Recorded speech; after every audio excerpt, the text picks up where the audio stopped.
Welcome to IndieBeacon Radio, where creative souls can find help in marketing their creations. You can send questions for each show on Twitter using the hashtag IndieBeacon. Now sit back and enjoy learning about our guest for this show. Welcome everyone to our radio show, where we encourage everyone to drop everything and read. We are here today, and I'm so excited because we have Mr. Howard Levine. And he is the author of The Last Gasp and Leaving this Life Behind. Let me get it straight. Anyway, he is here and we're interviewing him tonight. How are you doing, Howard? Okay, great. And it's Last Gasp, no the. Last Gasp. There it is. Okay. Let me get it straight. I'm looking at it and then saying something different. But how are you doing today? Could you tell us a little bit about yourself? Yeah, well, I'm a retired teacher of special education and English as a second language. And before that, I taught a technique called Transcendental Meditation. And I live in suburban Washington, D.C., Silver Spring, Maryland. And I bicycle, hike, write, volunteer in a facility for the homeless and also in a senior citizen center. So I'm retired, but I feel like I'm using my time well. That's good. Using it really very wisely and still very active in a lot of things. So that you're letting us know that retirement doesn't mean just sitting around, but it means still getting busy and doing things that you love to do. Exactly. Yeah, it takes a little adjusting being retired, but by now I'm fully into it. So. And it must be nice now, I know you love being around the kids because you're teaching for so many years, but just being changing and going to the senior citizen home is probably a big difference than being around the kids all day long. That's for sure, yeah. Right. But how are you enjoying writing? And you're writing, and this is your second book now. Right. This is my second published novel. I've written others as well, but it's great to know that people are reading it, and I've gotten very good responses, some good reviews. So far I'm encouraged. It just came out in September, and promoting it, which even authors published by major publishers. This was published by a small press, Black Opal Books, but any author, unless they're Stephen King or somebody, has to do a lot of promotion themselves. So that's something that requires a lot of work and a lot of putting yourself out there, which I don't always love, but it's necessary. So. Yes, and just learning how to navigate social media and getting your stuff out there and all of those different avenues. There are a lot of different ones, but just learning them all and getting everything going, it can be very time consuming. You're exactly right. And the social media thing, I was not much involved in that. I'm fortunate that my wife is fairly technologically savvy. Hey. But I've had to engage more with the social media, just like you say. So tell us about The Last Gasp. No good, Denise. It's just Last Gasp. Yeah. No, I keep saying that's right. Okay, I keep saying that. The Last Gasp. I'm so sorry. No article. Okay. Yeah. Well, it's a novel in which the main character, his name is Frank Tedeschi, his niece dies in a terrorist attack along with many other people, and a right-wing government lays the responsibility for this at the feet of Islamic radicals. And Frank, owing to a chance encounter, is one of the very few people who doubts the government's explanation. Now, he's a Vietnam vet, and he wants nothing more than to live without further conflict or controversy. And his brother, who's the other main character in the novel, it's his daughter who has died in the attack. And previously, they were estranged, but now they must work together to prove the truth about this terrorist attack. Mm-hmm. And it's a very dangerous mission because the government becomes aware that they're doing that, and their lives are in danger. So they're racing against time and against the possibility that they could be eliminated. Okay, so I think it's a novel that the pages turn, and it's also something that I think is very topical given the political situation today. Yes, it is, and that's. I mean, I was reading, what I did get to read, and I thought, wow, this is a very interesting book, and so I wanted you also to talk about, what do you think people will get from reading your book? What, as far as political views or anything like that, do you think people will garner some of that as well from the reading the book? Because it's really an interesting topic, and also very interesting is just the storyline. Right. Well, I think,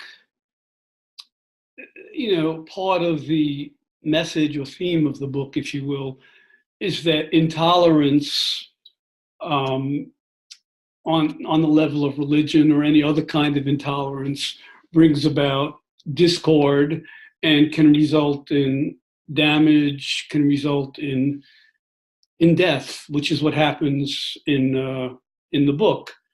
And I think basically the message, what people can take from that politically, is that it's important to have people in government who tell the truth and whose values are about helping people and bringing people together, as opposed to polarizing them and encouraging discord.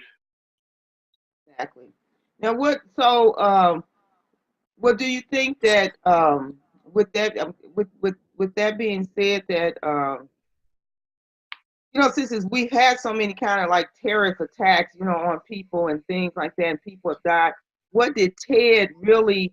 What was his feeling? Because I mean, when you brought these characters to life, what was the feeling? I guess when you were writing it, I guess is what I'm getting at. The feeling that caused me to write the book is what you're asking? Yeah. Yeah. Well, when I write a novel, basically it starts with a central idea. Mm-hmm. Okay. And I just had the idea, well, what if a government staged a terrorist attack with the idea of blaming it on Islamic radicals in this case, having an excuse to start a war or whatever the case may be. That was just the central idea. And once that was there, the pieces kind of fell into place. The details of the terrorist attack, which occurs in the first chapter, by the way. So it's not a whodunit in the sense that we know from the beginning who the perpetrator is, but we find out quickly that the government is lying about what happened.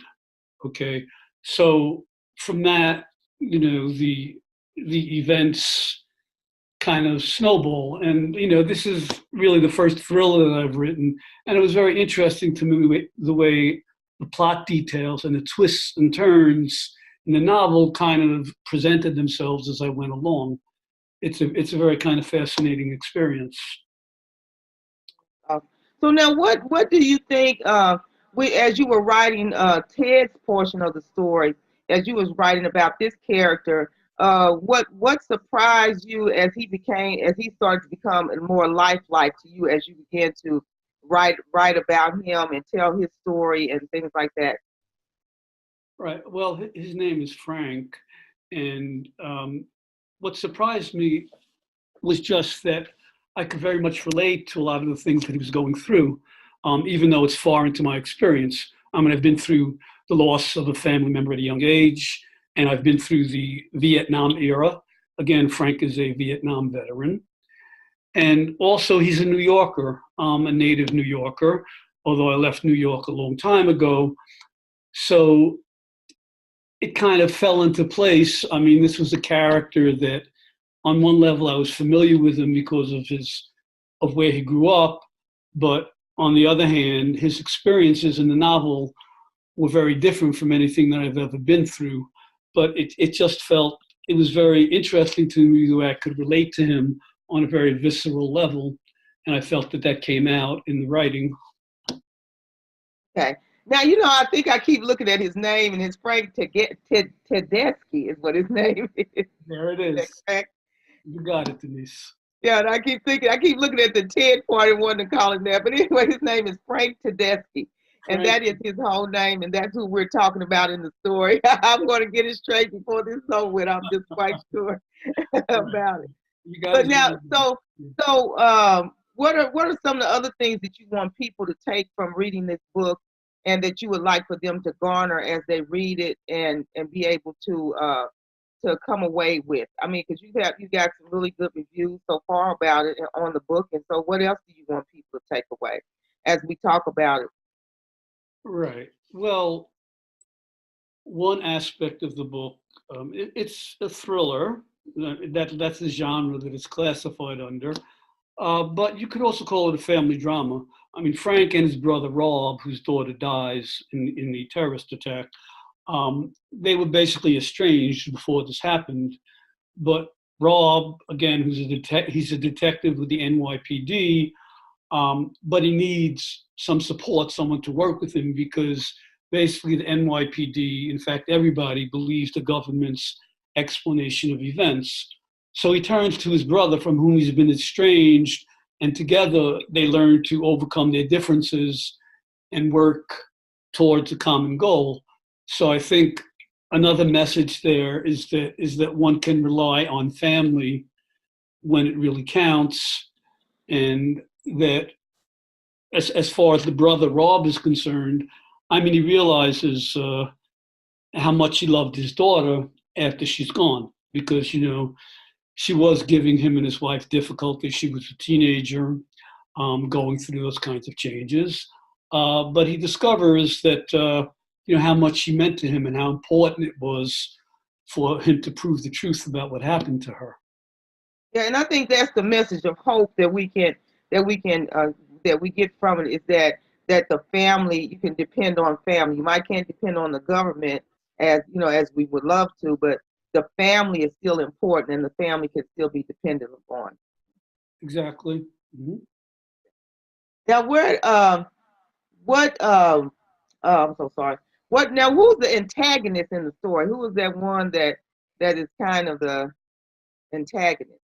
Well, the terrorist attack occurs at a rock concert given by a heavy metal band called Shove It Up, which is, the name kind of gives you the impression, which is accurate, that they're very much in your face. They're very kind of blasphemous in terms of Christian religion. And the perpetrator is enraged by this. He's kind of a fanatical religious individual, and he's enraged by that. And he feels that there needs to be a demonstration of what happens to people who blaspheme the word and who spread falsehood about what he considers to be the true religion. So in the first chapter, we see him introducing gas into the ventilation system at an arena where this rock concert is being held. Wow! So this is really getting juicier and juicier, as they say. Well, I don't know if juicy is the right word, but interesting. Interesting, yeah. But it's getting like it's such a I guess what I would call like a thriller. So you get like kind of Right. Yeah, I feel that definitely the tension builds and climaxes at the end. But again, it does present situations that are familiar to everybody, particularly now in the political climate that we live in. And so I think, it's a combination of thriller and, political relevance. Yeah. Well, we're going to take a short break and hear from our wonderful sponsors, and we will be right back with Howard Levine. Thank you, Denise. Hi, Brakefield and Berkey here, award-winning authors for the Techno Thrillers books, the Enigma book series.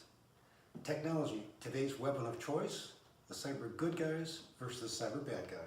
We invite you to join our website, theenigmaseries.com, where you will get sample chapters, sample audibles, book trailers, and you can sign up for our mailing list. The books are available in ebook, paperback, and Audible. Thank you. Indie Lector is a store for serious readers and indie authors. Find great talent at indielector.store and save money on books with their book club. A portion of the proceeds helps get books into schools and libraries in need. Find a great book to read by an indie author at indielector.store. I am Grace Allison Blair, an award-winning author, motivational speaker, and modern mystic. I have combined spiritual and psychological principles in my nonfiction self-help books under Grace Allison and fiction books under Grace Blair. Go to modernmysticmedia.com to find Do You Have a Dream? 5 Keys to Realize Your Dream, and my novel, Einstein's Compass, a YA time traveler adventure. Welcome back to IndieBeacon Radio. Don't forget to like us, follow us, or subscribe to one of our many channels. Now, here is your host for today's show. Hello, we are back. I am Denise Bryson, your host for today, and I've had the pleasure of interviewing Howard Levine. He is the author of Last Gasp and Leaving This Life Behind. Welcome back, Howard. Thank you very much. So we've been talking about Last Gasp. We were talking about that's your new novel that you have out. And so now we want to talk a little bit about Leaving This Life Behind. And so it's one of your first published novels. And even though you've written many, but this one kind of explores the afterlife and things like that. Could you tell us a little bit about it? Sure. Leaving This Life Behind, as you mentioned, is my first published novel. It was published in 2001. And the inspiration for it was I wanted to express certain understandings about life in a fictional context. Partly it stemmed from my experiences, as I mentioned before, as a teacher of Transcendental Meditation, which gives one the experience of a fuller range of life. And in Leaving This Life Behind, it's narrated in alternating chapters by a wife and her husband. She dies in the first chapter and thereafter is narrating posthumously from a fictional hereafter, which is elaborated in some detail. And if you're familiar with near-death experiences, a lot of literature has been written about that. In those situations, people always come back into their bodies, if you will. They return to life. And I had the thought, well, what would happen if someone didn't? What would it be like? So it kind of extends from those reported experiences and kind of, again, presents a fictional hereafter. The novel moves back and forth between that and between the husband left behind, who has a young, developmentally disabled son that he has a hard time raising because his wife was doing most of the work. So both of those areas, together at the end, those two settings come together. And, it was a novel that at the time was very unusual because not much had been written on the level of a fictional hereafter, speculation of what that might be like. So now, with Leaving This Life Behind, so do you plan on writing any sequels to either of the books? Not really. I mean, I know that nowadays many times sequels are written as a series. I sort of felt like that story had been told. The only kind of sequel that could be there would be with the husband and the son as the son gets older. But really my attention had moved on from that after I was done writing it and promoting it. It got very nice reviews. I saw that. And so that story was kind of birthed out of your own experience of meditation and could you tell us a little bit about that? Say that again, please. It kind of comes. Is this story based kind of out of your meditation, transcendental meditation practices and things like that? Well, it doesn't have to do with the practice so much, but the experience of transcendental meditation makes you aware that there is more to life internally and externally than we generally experience otherwise. And so that was part of what I wanted to express in leaving this life behind. Yeah. That there is more to what we are, more to what we can expect in the future. Yeah, I agree. That's good. So what are your plans? Can you hear me? I can hear you. What advice would you give to other writers that would like to write in your genre? Thriller? Or, first of all, again, have a central idea.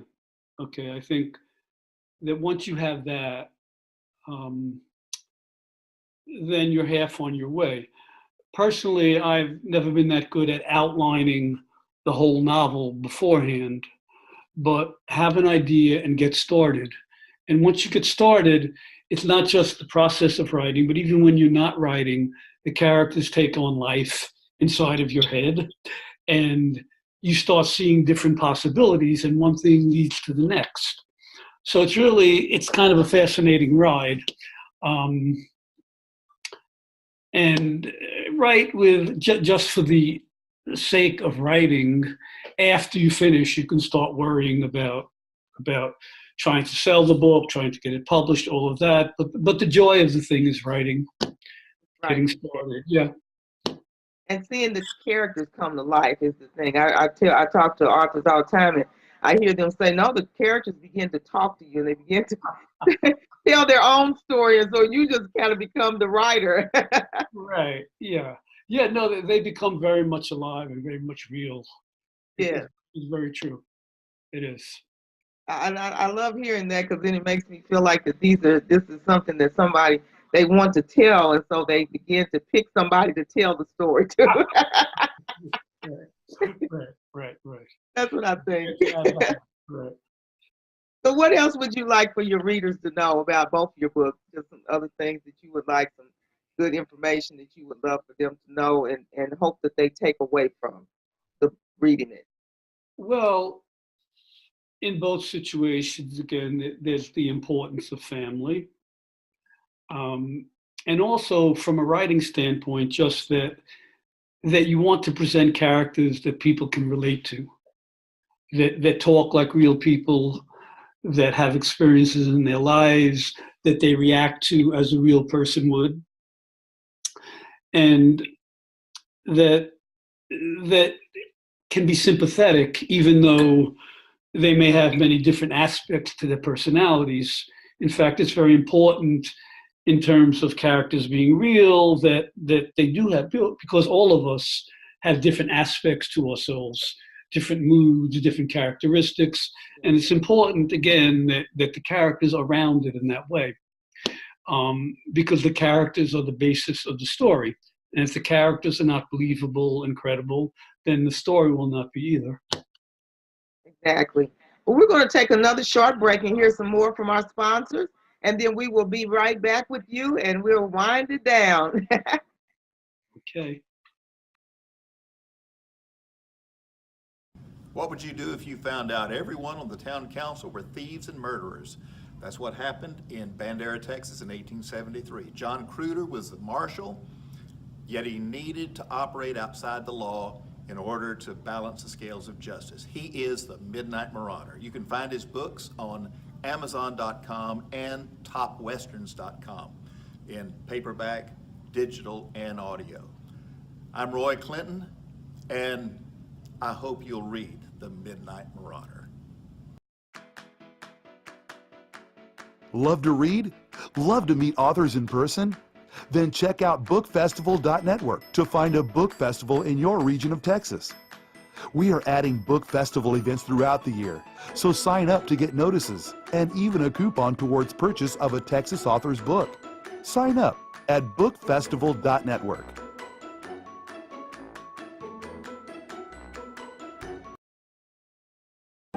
The Holy Spirit is gifting our children and grandchildren, and they are naturally able to show God's power to the world. Amazon bestseller Anne Lynn Noble and her granddaughter Carlisle capture insights and learnings of growing spiritually through the pages of Glow and Grow in the Grace of God. This inspirational novel provides perspectives on biblical truth from a young believer and her grandmother exploring spirituality. Hello, welcome back, everyone. This is Denise Bryce, and I've been the host for our show today, and we've had the great privilege to interview Howard Levine, the author of Last Gasp and Leaving This Life Behind is what we've been talking about. We've been talking about both of his books, and we've enjoyed talking about them and just hearing how the characters came to life and how wonderful these books are put together, and even the storyline and even the political aspects of Last Gasp. And it's these are awesome books, and I'm telling you, want to read them.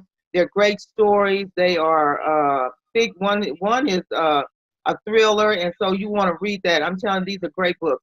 So, Mr. Howard, tell us about where we can find you on social media, where you will be next, and then also what you have coming up next. Let's hear about those things. So as we begin to close our show for today. Right. Well, on social media, mainly I'm on Facebook, and I can be located there. As far as where I'll be next, this upcoming weekend in Rockville, Maryland, I'll be signing copies of Last Gasp at the Barnes & Noble. And following that, in a couple of weeks, I'll be signing copies at the Annapolis Barnes & Noble, also in Maryland. I'll be speaking at a senior citizen center reading from the novel, Last Gasp, also doing interviews online. So I'll be busy, and I hope to be busier in the future.